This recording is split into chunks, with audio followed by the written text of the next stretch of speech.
saving for fuzzy wafer bouquet. So this Valentine's kasi guys, I wanna sell. Gusto kong magtinda ng bulaklak, ng bouquet ganon, nagawa sa fuzzy wire, and wala pa akong pambili kaya kailangan natin mag-ipon.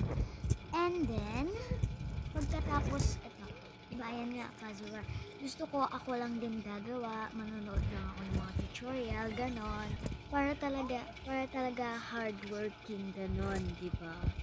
Ano din kasi guys, wala lang, gusto ko lang magtinda. May place naman kami doon na pwede kong pagtindahan sa harap ng bahay namin sa may place. And ayun, so ayun, saving for fuzzy wafer bouquet guys. So bibili ako ng case, styrofoam, ng styro, ganun, tapos ng fuzzy wire, ayan. So ito lang yung gagawin na kasi natin kung ano yung matitira sa akin. And ito excuse me ito yung tira ko last week, hindi, nung kagahapon, yung mga naiipon kong pera. Ayan yung naipon kong pera, nakalagay lang yan dun sa, ayan, dyan sa ibabaw ng drawer ko. And naisip ko, pinakita kong Tupperware and may wasak siya dito.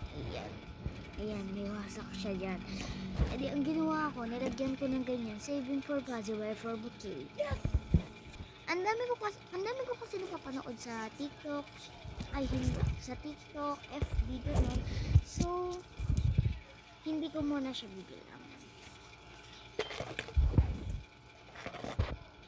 So guys, sinuhulog ko na.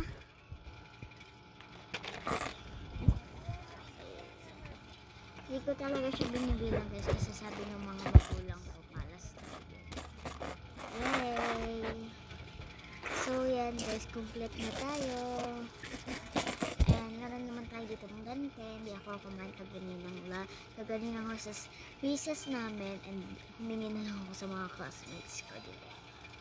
Ang galing ko. Ayan, 20 pesos. Ang lalagay natin dito. Yay!